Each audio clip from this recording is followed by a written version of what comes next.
Alrighty then, I think we're live. And I'm just going to sit here and see if anybody decides to show up. There's Tammy in the I background. didn't know you were live. I'm sorry. I just went live. Nobody's even showed up yet. So, I show up, honey. is there anybody out there? Can I go on my computer? Okay, we got Paul Wheeler. Can I go? Hi, Paul. How's it working? I'll come see you.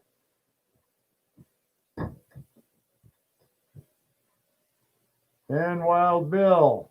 Hey, how's it working, you guys? Does it look okay? Everything working out? Perfect. Hi, Jeff. Hey, go.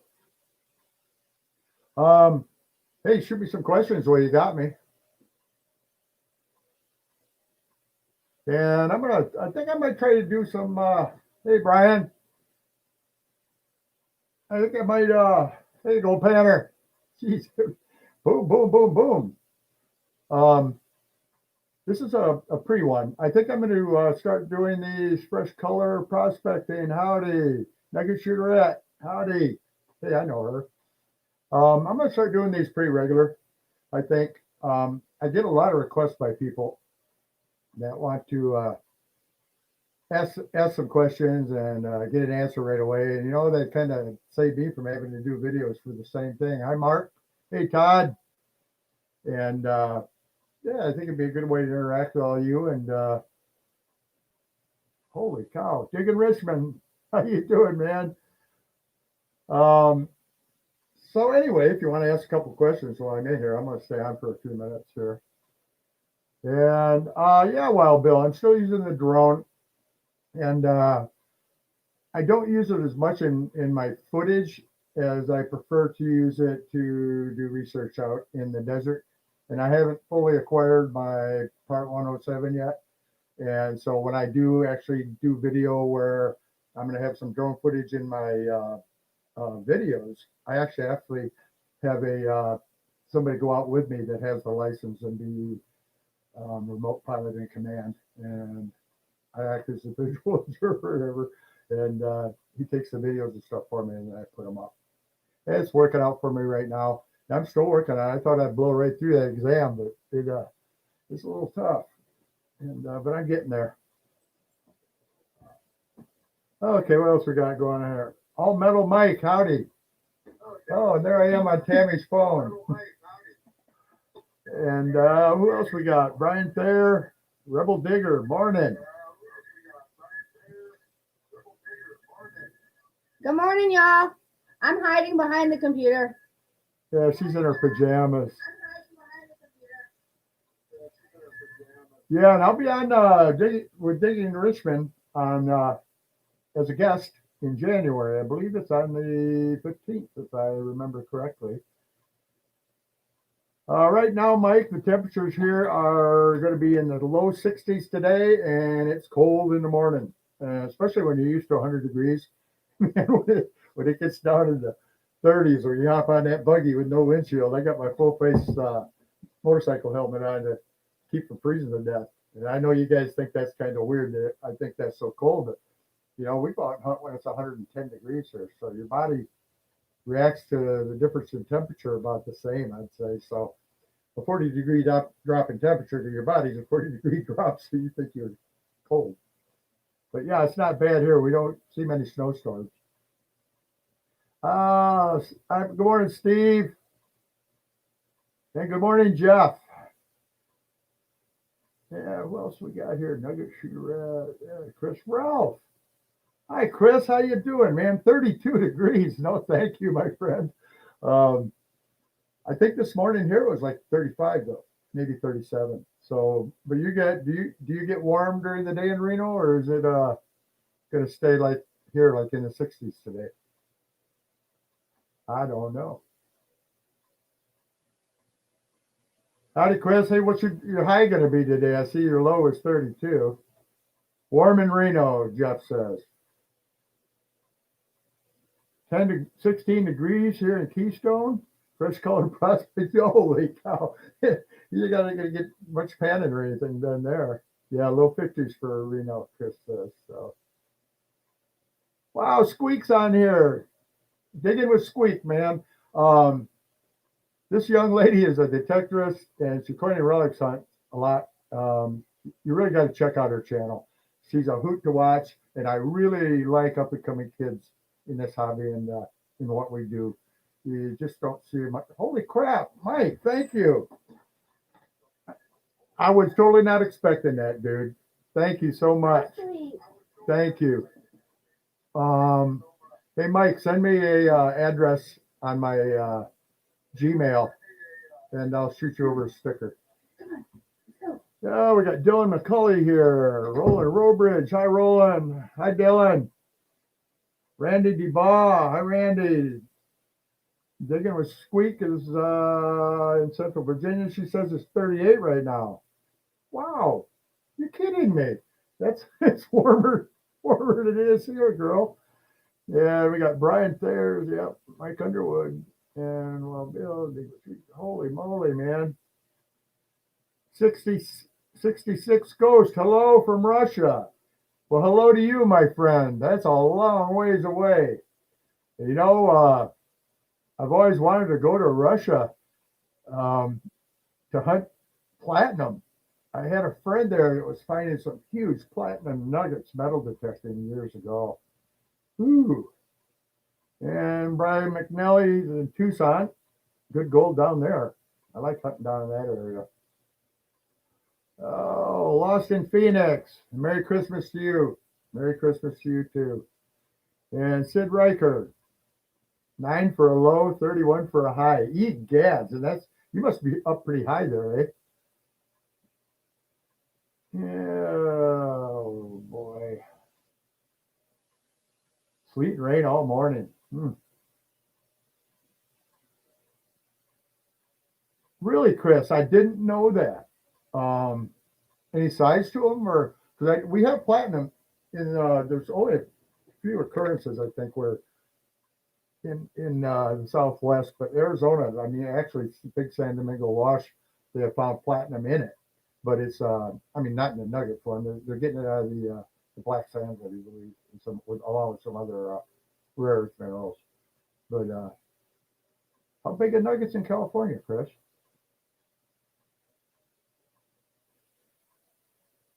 Black Hills gold. You know, I'd really like to go to the Black Hills and hunt gold one of these days.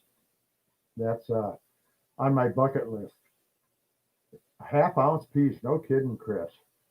But back to the Black Hills.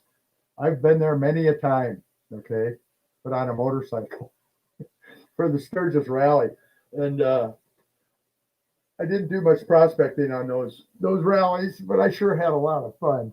And I'd like to come up there one day and do a little gold finding. Oh, heavy metal detective, howdy, how you doing? Yeah, Train River and the Klamath River. Okay.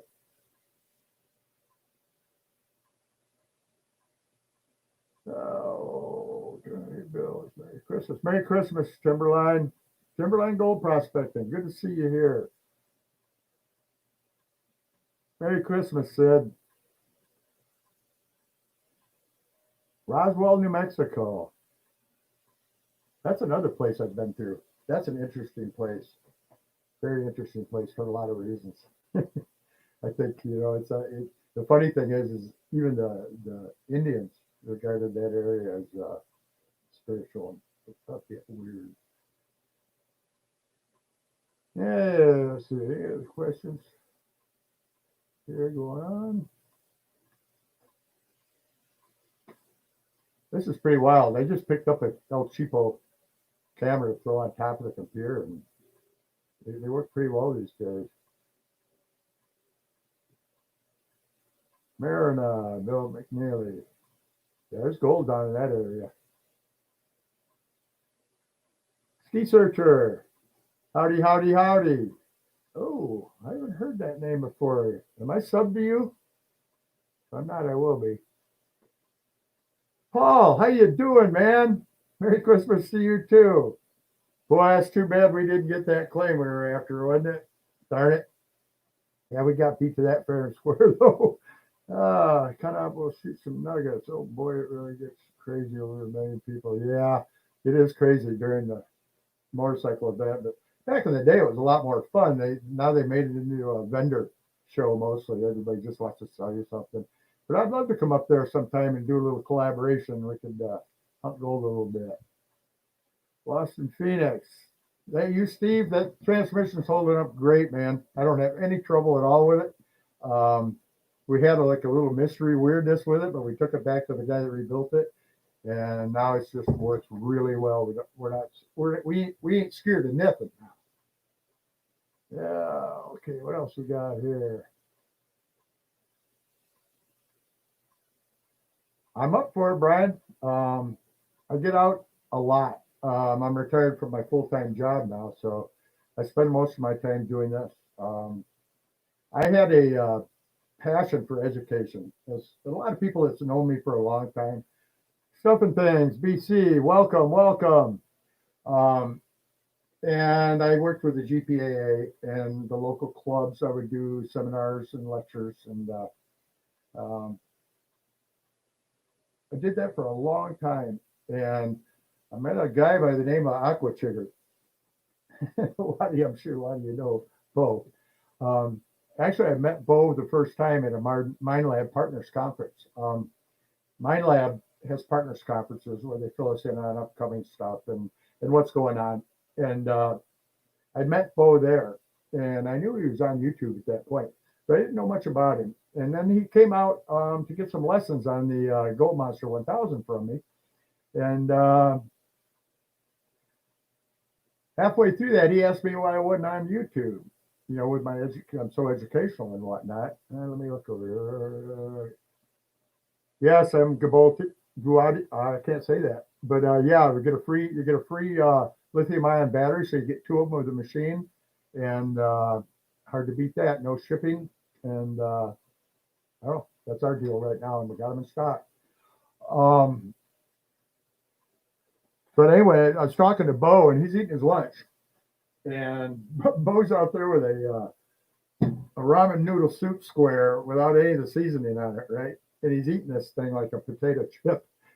He's drinking his water.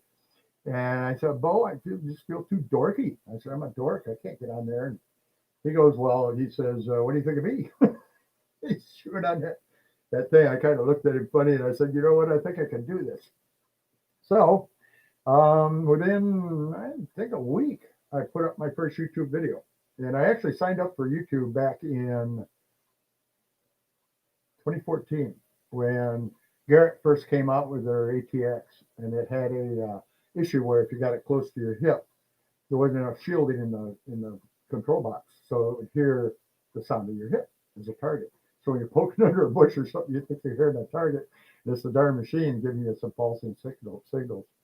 And anyway, I sent them a video of it, and I never actually put a video up until after, almost 2.5 years now. What else we got going on here? Oh, 4,500, good machine.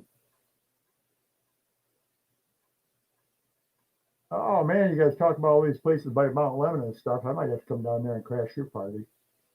Oh, no. Merry Christmas, Jay. Good to see you here.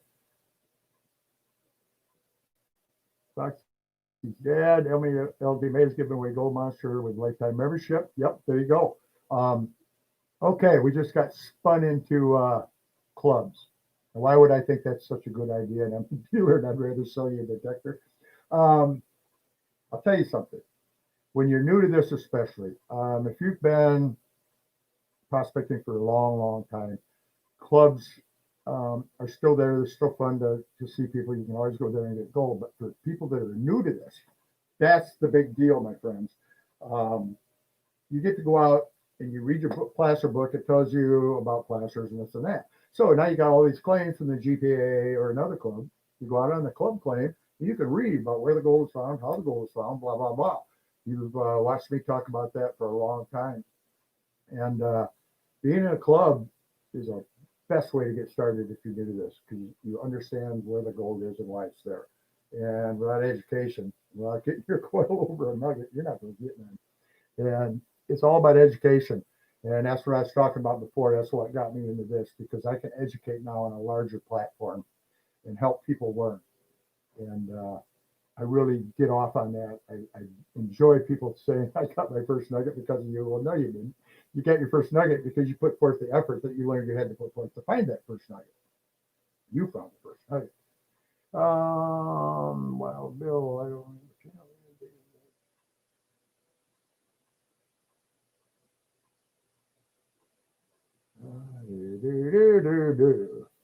Series of videos on how the old timers did it. I can do that. There's a lot of that out there, but if you want to hear me do it, I can definitely do it. I try to put in some of that information as I'm working out in the field and why I'm detecting in some of these areas. And a lot of the older methods lost a lot of gold. But the thing is, the new people that are in dry washers are losing quite a bit of gold too. I find numerous nuggets in dry wash pile, and I'll think about doing that. That's from Metal Detecting, North Carolina, and winnowing's cool too. Yeah, you know what? I'll put together something like that and get it up. Dave Peterson, howdy, howdy. I'm down in Phoenix this week for work. I bought my detectors and I'm trying the best of place to go hunt outside of Phoenix. I rented a 4x4. Are you in a club, Dave? Fresh color plastic really helped me figure out gold mounts here. Glad it helped, Fresh Color. I enjoy your stuff too, man. I get around and watch a lot of videos, and I try to comment every time. But as most of you creators know, Wendy Gold, welcome, welcome. There's a lot of you lost in Phoenix, under the big oak. And I got a lot of new people here. Get in a club, Dave. That's a good way to learn. It's a good way to learn. What else we got here? Switzerland. Uh-oh. Yeah. Art, if you're Arts Kevin H. Well, if you're on here watching this, I can't answer the phone right now. I'll call you back. Not too much gold in Maine, but lots of old coins. I do look. You know what? I've actually heard of people panning their mic and able to get gold. If you do a search, I know the glaciers chewed most of it up, but there are places you can actually pan and find some gold in there. And it's a lot of fun. Do I buy pay dirt and sift through it? You know what? Now and again I do. I can go out in the backyard here and, well, not the backyard, but 2 or 3 miles away and run for an hour or two and get close to as much gold as I get in a bag of pay dirt in some cases, unless you're buying the bigger bags. But I'm always willing to pan somebody's pay dirt out online if they want to send it over. But other than that, I don't. I'm more into the nugget hunting. That's my thing. I've done a lot of dry washing, and it's hard work. The older you get, the harder work it seems. What else we got here? Do I still have my first nugget? No, I don't. I gave that first nugget. Who did I give that to? I don't remember. I gave that to somebody. And my God, it slipped my mind who I gave that to. It might have been my daughter years ago. And after you find enough of them, I sell most of what gold I have. I don't have a big stash of gold anywhere. And I use it to help keep my head above water. And but I had that first one for a long time. And let me tell you about that first nugget. That darn first nugget of mine, Curtis Vaughn, long time gold bug user. Me too, Curtis. Me too. Same thing, man. I was real hesitant to get rid of my gold bug, but I did.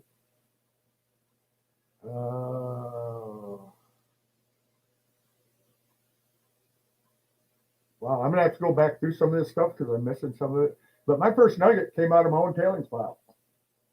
I dry washed for a long time. I got that Fresh Color. I'll get with you. Um, my first nugget came out of my own dry wash header file. That got with the metal detector, okay. And I went through the same thing a lot of people starting out went through. I'd go out and I'd hunt and I'd find tacks and pieces of iron and all the other pieces of scream and all the other crap you find. And I'd get frustrated and go back to dry washing. And I'd learned to check dry wash piles and stuff. And I just read Jim Straight's book recently, and he was my mentor. His pictures right back there on the wall. But Tammy they got that for me, as a matter of fact. But I'd been dry washing one day all day long, and I got some nice pickers in the dry washer, and I was getting ready to leave. I loaded up my dry washer. I had a Keen puffer. I loaded up the battery. I loaded up all my buckets, my tools, and I walked past that tailings pile every single time, looking down at it so I didn't trip over it. I got up to the truck and I decided I better go down there and stick my coil back over that pile, and it screamed. And the darn thing was a nugget, a pennyweight nugget, which is almost 2 grams, laying right on top of that header pile. And it was just too big to go through the screen and go through the dry washer.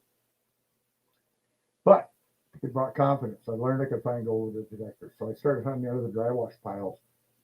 And from then on, I've been finding gold.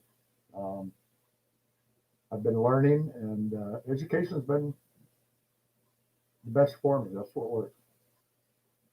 Yeah, I saw that guy doing the Home Depot sand. People do find gold in the Home Depot stuff. Lost in Phoenix, Bill. What's the craziest, most interesting thing you found, seen, or encountered during a nugget hunt? Well, by God, I'll show you.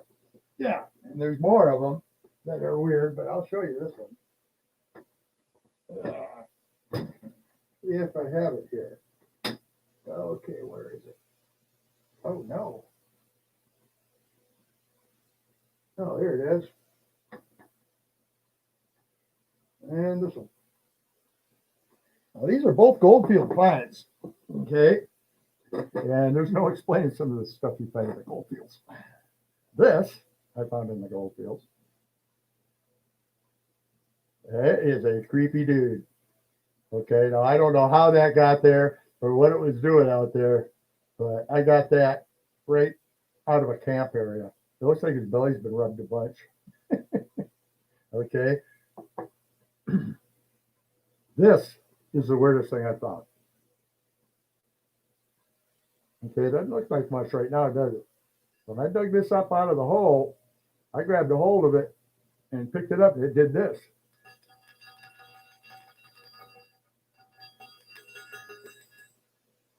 Okay, it's a Chinese medicine ball. And it had enamel paint on it, probably when it first was purchased or made for somebody. I pulled that thing out of the hole, and that bell you hear in there also shakes this whole thing, and it makes a vibration. I pulled that out of the hole, and I about jumped out of my pants. I'll tell you what, I thought I grabbed a rattlesnake or something. It just didn't make any sense. I had this dirty thing in my hand, and it's moving. But that was one of the weirdest things I ever found. I've got some other stories about weird stuff, but I'll save some of those. Joining club's great advice here. Arizona club claims are pretty safe. Good point, Bill. Very good point. Welcome. Oh, what else we got here? Oracle, Arizona.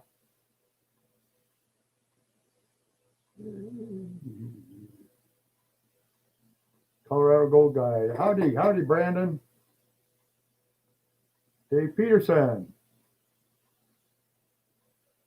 Yeah.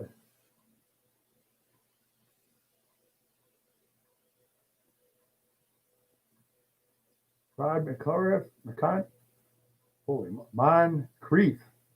Boy, I almost screwed that up, Rod. Sorry. Okay, well, you know what? I think these live things are gonna work out. And what I'll probably do is figure out a way to pick a subject, and we'll start doing some of these live chats on different subjects, and I'll cover some stuff for you. Like I said, I'm able to reach out to a lot of people in here. And Indiana Tones, welcome. Oh, Randy DeBaugh.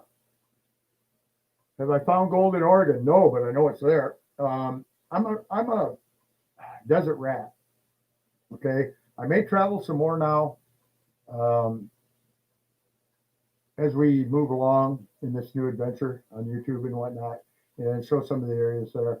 I've got friends there that have invited me, but no, I've not prospected in Oregon, and just haven't got to it yet. But anyway, I'm gonna start doing topics. I guess would be the way to do it, and I think that'd work out real well, real well. Got to get you into the hills next summer. You get the standing. I will be there. There's no woods left to burn around you yet anymore. I shouldn't laugh about that. It's not funny at all. But I'll be there, Chris. I spent 2 years now trying to get together with you up there. Actually, more than that. But I'll be there. This 2020 will be 2021 will be the year. I'm gonna make it. I'm gonna make it. And we were all packed and essentially ready to go, and that fire just kind of really messed that up. And we're gonna finally get out after Christmas. We've been kind of homebound through the holidays. So okay, what else we got? 55 people, only 24 likes. Yeah, I wonder what that's all about. But I don't see all that. See, so I'm under no pressure. All I see is a screen with my big ugly face on it and stuff, and I don't see the rest. Yeah, we're also thinking about. I got a bunch of old detectors back here. I mean, I got some real old ones back in there. You know, that's an old bounty hunter, and we got this old compass, and then we got a BFO here, a Jetco, and I'm thinking they all work. And I was thinking about taking them out sometime and doing some comparisons with some of the newer technology. I just think it'd be kind of a hoot. Oh, where I'm going. Larry Davis, howdy. Welcome. Chris, you're welcome here anytime. And I say that to all creators. I mean, we're friends long before we were creators. But Chris, you're always welcome here. And that'd be kind of cool doing a couple of collaborations and getting out some gold with you again. It's been quite a spell. Been quite a spell. Yeah, but you're right next door, Larry. There may not be much gold in Texas, but there is. There is. I know people that find gold in Texas. Um, I guess some of that's on private land, and if you're able to get um, permission, you can get on in there. Don't be afraid to ask permission. I'm going to tell you some things. Um, I was discouraged a lot when I looked up areas that I was interested in, and then I find, of course, it's under claim. But I learned to call these guys up, and it's a lot like you guys that, hi, Indiana Tones. Um, hey, Walt, Alpine Loop, welcome. It's a lot like the coin and relic guys. You got a spot you're really interested in. A lot of times, if you call up the claim owner, just like you call up a guy and ask to hunt in his front yard, you call up the claim owner and say, look, I'm a metal detector guy. I would like to metal detect on your claims. I'll do a percentage with you, and I'll tell you where I found the gold. So you're doing two things then. You're getting him money while he's sitting at home, which is always cool. That's kind of like having gold come knock on your door. The other thing is you're going to tell him where you got those nuggets. And I have several arrangements. When you hear me say I'm on a private claim sometimes, and I'm not showing anything but the bushes, I'm on some of these claims. And the owners will ask me to see what I found. They might pick one or two out. I got a couple guys that won't ever take a nugget from me. One guy only took a nugget one time because it looked like his dog. So it's a lot of fun, but they always want to know where you found that gold. And I've got guys that dredge. I'm able to hunt their claims. I've got guys that only dry wash, so I'm able to hunt their claims. I've got a lot of arrangements, and I got guys that just don't go out a lot but have a claim and want an income from it. So I find the gold for them, and we split it, or usually like somewhere in the neighborhood of 20% or 30% or 10% split. So they do pretty well off my hard work. Thanks, Heavy Metal Detective. Yeah, me and Chris. Well, we got some pretty cool plans, and I have a lot of fun with Chris. He's one of my favorite people, and he's a geologist. I can actually understand when he talks. Um, those are hard to find sometimes. I'm not a geologist by any means, so I use Chris a lot. I'll get over and say, man, what is this stuff? You know, but it's how you learn. But I quickly learned you have to know enough geology to understand how gold got where it is, and once you start learning some of that, it really helps. Alpine Loop, how you doing? Doke 48, welcome, my friend. You've been around for a long time on my channel. Ben Shooterette, says Alpine Loop. Jonathan Friend, thank you, sir. I very much appreciate that. Um, Finding nuggets is a lot of fun, but believe it or not, getting out there and going to a spot where I already know I'm going to find gold because I've located the area and I know if I work hard enough, I'm going to find another nugget because I've already found nuggets there before. That's a lot of fun. And it's not as much fun to me though as going out into new areas, stomping around, and actually finding a location where nobody's found before and you find gold. Excuse me. I got into one spot years ago where I'd hunted the whole area and not found any gold in any of the washes. Very little trash. And well, Bill, you ever go out hunting for morels? We're waiting on spring to do just that, Wild Bill. I walked over one hill. I got in this little wash, and they ended up digging 10.5 ounces of gold out of that wash in 4 days. Not too bad. That was probably one of my absolute best finds ever. Will that ever be repeated? A lot of people say no, it's all been found.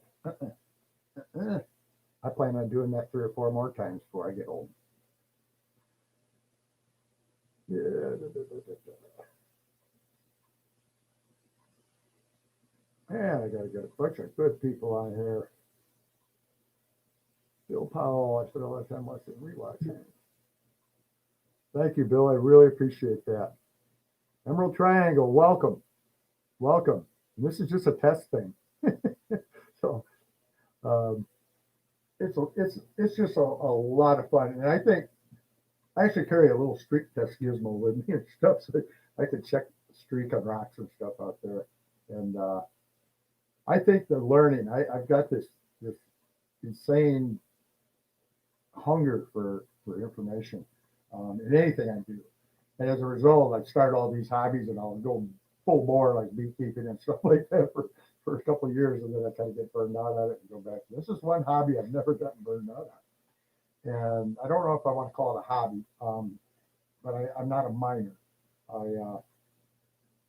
guess I am. I don't know what class we're actually in. I'm not recreational. I do it full time pretty much. So they should call me a miner. But I prefer to hunt with a metal detector. And yeah, there's ways to get more gold. And my main thing is it gets me out, and I'm not stuck in this chair much. Yeah, I get to go out, and Tammy likes to do it, and yeah, just a blast. Yeah, if you're in North Carolina, I'd love to come to North Carolina. Tammy's wanting me to go back toward Virginia. Darn phone. Back toward Virginia to meet her family and stuff one of these days. If we do that, we're probably going to take a pretty good loop around south and southeast and northeast up there. So who knows? Who knows? We'll, like always, we'll be putting up videos and I'll be doing the live things of where I am and what we're up to. And yeah, cool. I'd love to.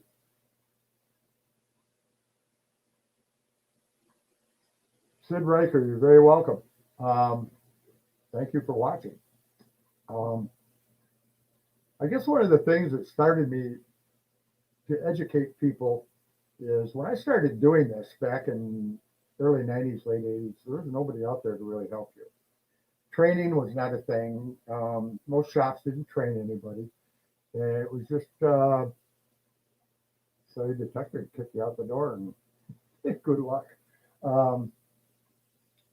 I started metal detecting, and I was frustrated. Man, was I frustrated. I'd get that machine. I didn't know where I was doing, where I could go. I didn't know. I actually thought gold was everywhere in Arizona. You just find a detector, walk out to the first washing, you're going to find some gold. I didn't realize geology played any kind of a part in that. I just didn't know, and I should have, because my grandfather had a rock shop. I learned quite a bit about rocks back then, and but I didn't know what was involved. So I spent a lot of time frustrated. And once I learned detectors and got good with them, then I came across Mine Lab and some of the other brands, Fisher and some of the other brands that I've used heavily. Toro Lobo, they're gone now, but and I found out how many people were using the detector wrong. I just couldn't believe it. And then Mine Lab, when I started working with them and using their machines, I started finding a lot more gold. Plain simple. And I tried them all. And I still try newer machines when they come out. The detector that's my Huckleberry is the one that puts more gold in my poke. Simple as that. And that's why I use what I use. And I never push anything, or I never tell you your detector is not as good as mine. Believe it or not, the detector is only as good as the man swinging it. And if you don't know where to swing it and what to do with it, you're gonna not do as well as others. This is not a hobby or a business for lazy people. We have worked pretty hard at this. But the companies like Mine Lab and stuff came out, and they started claiming they had the best detector in the world. Well, geez, guys, how can it be the best detector in the world if nobody shows you how to use the darn thing? And that became my passion. And Kevin Hoagland and Kevin's a good friend of mine. And we spent years educating people through forums and other avenues. And once again, then I ran into Bo Aqua Sugar, and boom, I was on YouTube. And now I'm able to help a lot of people. And I really enjoy that. And I still get a thrill when I find a nugget, but not as big a thrill as when I put the information in somebody's hands that they go out and find their first nugget. That's pretty cool. That's pretty cool. 17 below wind chill. Good Lord, Mike. Jeez. No way, man. I did that. I grew up in the Midwest, man. It makes me cold just thinking about that. And we used to go ice fishing and try to have fun in the winter and stuff, because there's nothing else to do. Geez, sometimes there'd be 50 below wind chill out there, and that ice, you're standing there with this little fishing pole in your hand trying to keep your hole from freezing over, pretending you're having fun. You could spit in the air and it'd bounce when it hit the ground. Yeah, that was cold. I remember that. Notorious Valley. The way I clue people in, Dave, is do the research. And there are valleys like that still left. I could tell you some stories of people that have blundered just into a good spot just because they're smart enough to go where nobody else went. And it's going on every day. A lot of them you don't hear about. There's a lot of reasons people don't tell when they find a lot of gold. And we'll leave that at that. But there's still just as good a chance as ever. All right. Okay, picture yourselves this, my friends. Coin relic guys, gold guys, I don't care what guys you are, but picture it like this. You've got a bunch of clowns out there with a coil about this big to maybe this big. You've got, let's go with, where would I go? Let's go with 50 square miles. How long would it take 40 guys with metal detectors to completely and thoroughly hunt 40 square miles of land? That puts it in a whole different picture, because now you have to grid it. You have to go over each spot a couple times, and then you got to hunt with different detectors if you've got deep ground. And that's why I own more than one detector. I got a lot of stuff to talk to you folks about on these live things, but that's why I own more than one detector, so I can go somewhere new, and I've got all the detectors I think I might need. And try to find information. Roadrunners and GPAA. There's several other smaller clubs that are real good, and I put a list up one time, and But anyway, back to that. So that's why I'm never scared to go out somewhere. We've hunted over and over. And during the summer, Tammy and I go out to these spots that are close to home and just crawl across them with a gold monster or something and hope to get a couple small pieces that we missed. But we are not always, but we seem to manage that quite often. There's a reason for that. And no place is ever truly hunted out. And places with deep ground, if you're getting a bunch of nuggets in the ground above, down to a foot or so with your VLF, now I think I'd be wanting to go back there with a full induction machine. And excuse me, a lot of people call me up that are hunting with a different type of detector or a detector for gold nuggets. And it's a gold nugget detector. It's a good machine. And they're wanting to upgrade so they can find gold. And I'm not a very good dealer when I run into that because most times I'll stop you and ask why you think you need to upgrade already. Are you finding gold? I mean, you know why you're upgrading? Well, I haven't found any gold with my one machine, so I want to get a better machine so I'll find gold. Truth is, like my mentor Jim Straight told me one time and broke my little bird-like heart. You're doing it wrong. What do you mean I'm doing it wrong? Well, you're doing it wrong because you aren't even finding gold what you got. So what makes you think getting a better detector is going to get you over any more gold? Now, if we're talking the difference between a low-end coin relic machine trying to be used for gold and a gold machine, that's not what we're talking about. We're talking about gold machines here. Okay. Getting a better gold machine that's going to cost you several $1,000s as opposed to a very, very good machine that costs you $1,000 or so. If you're not already finding gold with one machine, now you're going to have two machines that are finding gold. So you're willing to get out there and do the research and the work to get yourself over gold. Cool thing is, you guys got the internet. I didn't have that when I started out.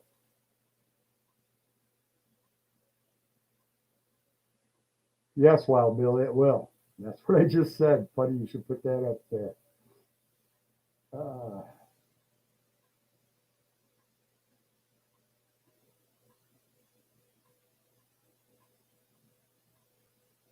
yeah, I'd love to hunt in BC.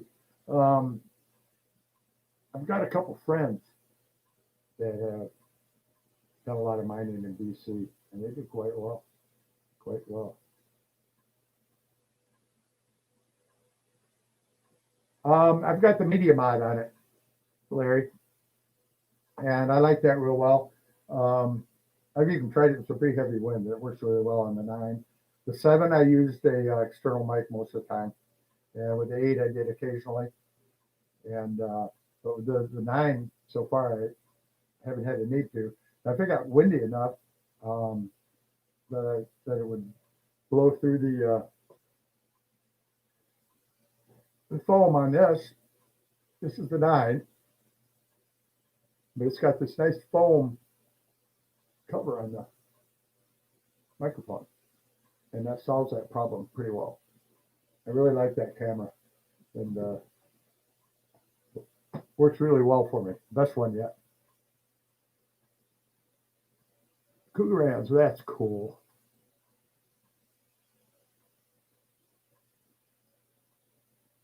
Arrowheads. Yeah, man, I used to hunt arrowheads quite a bit back east, but they don't allow that stuff here unless you're on private land.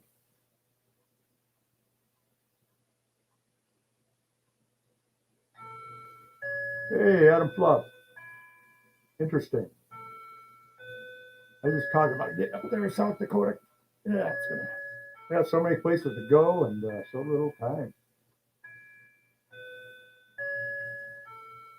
Wow, I've been on here for 44 minutes and 13 seconds. Hey, yay, yay. That's a long time. Have I found any native arrow spear tips? We're only allowed to keep arrowheads if we find them in the field. A spear tip or spears, I think, would fall into that category. Um, but you got to be really careful on government land. You're not allowed to collect any pottery shards, tats, anything like that. You get caught with that stuff, you get in a bit of trouble if you can't prove you got it on private property. And Arizona is not the same as like back east and stuff, we got lots of government land out here, and they're real fussy about even digging relics on it.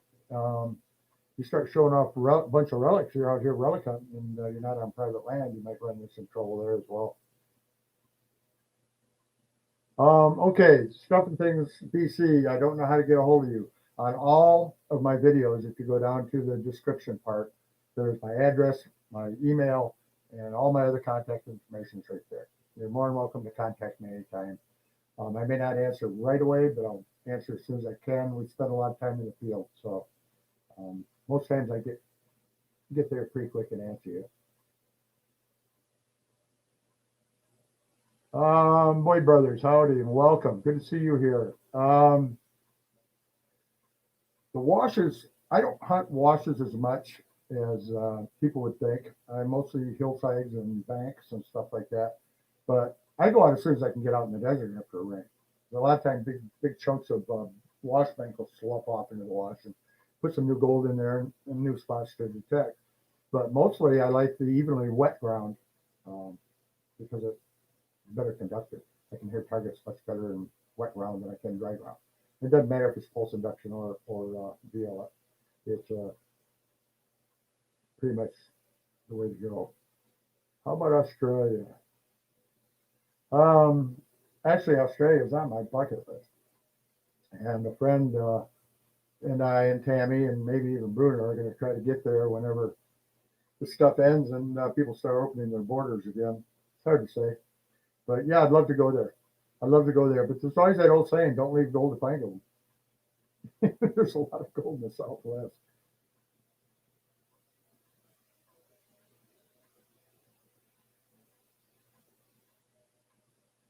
Heidi and Conan gold prospecting. That's a new one for me too. I'm gonna have to get over there and check out your channel. And I will. You can count on that. Welcome. Used to be you could click on the little thing over here to the right and go to somebody's channel. But now they don't do that anymore. I don't know why, but they don't.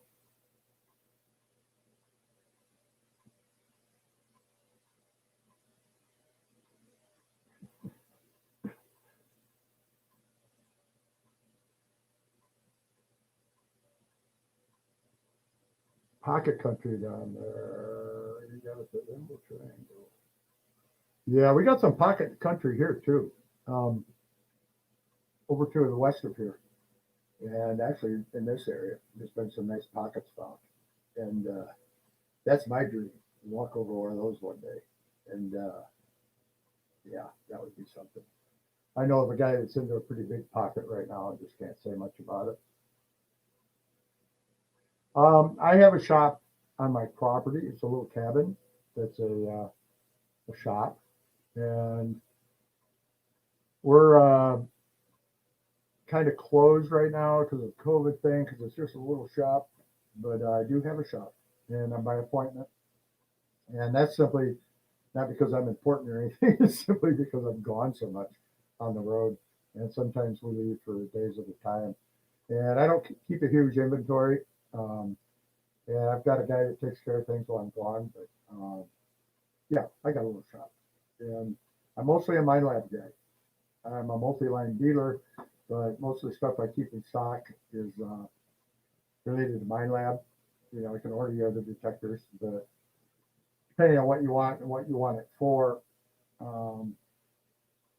yeah, there's always other options to look at.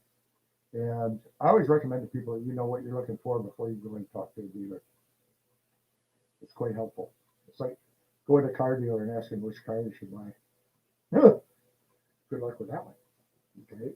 It's always best to know and know why and have some questions for that person so they at least know you know what you're talking about before they try to put a nickel in your pocket and call it a quarter. Why gold? Well, what do you know? Welcome. Basel Hamdani, welcome.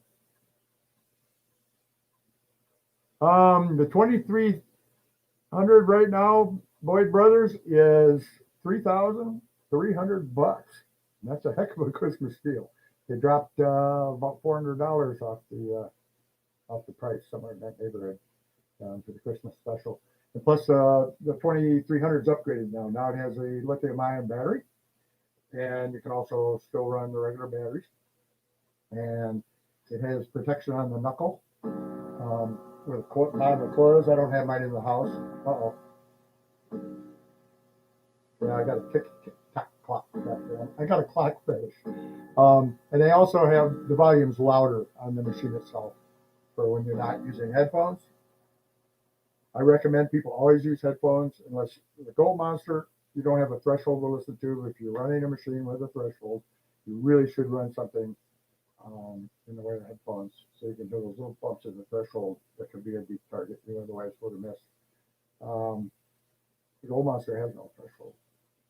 So the reason you see me not wearing headphones a lot and just wearing, I use a amp on my machines, but I also have a speaker I wear right here, and that's mainly when I'm doing videos. When I'm not shooting videos and I'm hunting, I'm wearing headphones.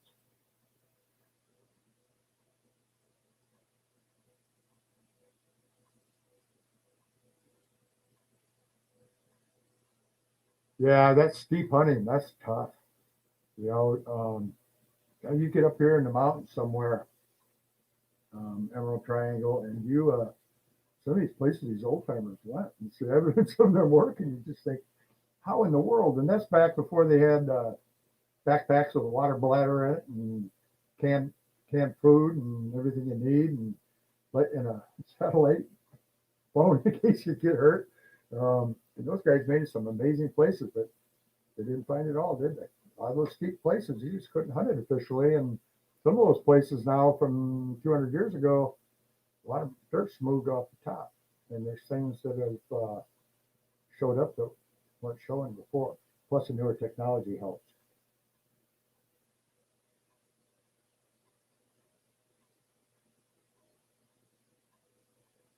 Thank you, Abbas. Thank you.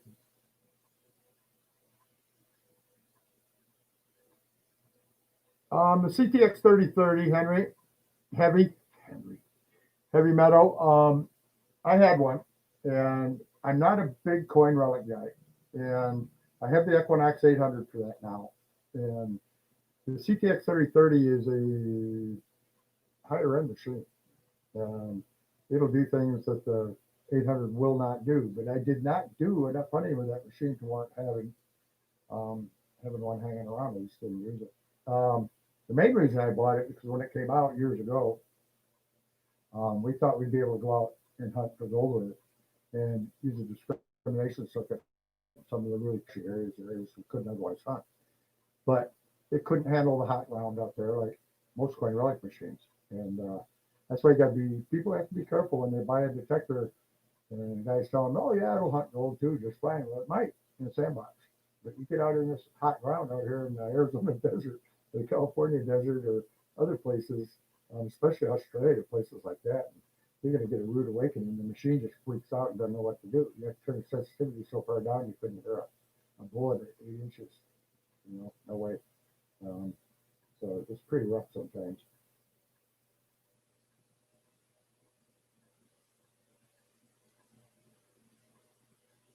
Yeah, exactly. How did they get that stuff up there? I feel bad for the animals. There's what the Bell of Arizona they call it is up in the Brashaw Mountains, and there was no roads to this place. And the only way they could find to get stuff down to where they had to build this mine, the Oro Bell, that's what it's called, was to lower it down over a cliff. And I believe this cliff was like 800 feet to 1,000 feet. You can go there and see it, but it's rough getting back in there on the old roads now. But they lowered the animals down. They lowered everything they used down with animals and ropes and everything else. They lost a lot of burros over the edge of that thing and oxen trying to set that mine up. It's incredible the lengths these guys went.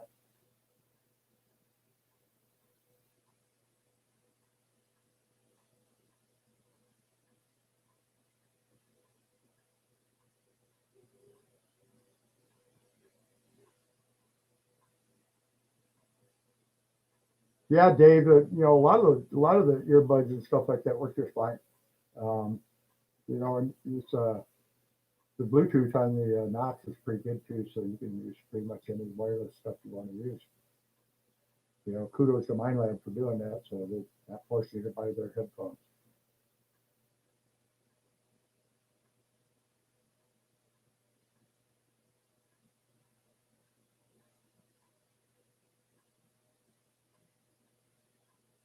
All right, see you later, Metal Detecting, North Carolina. I'm fixing to go here too.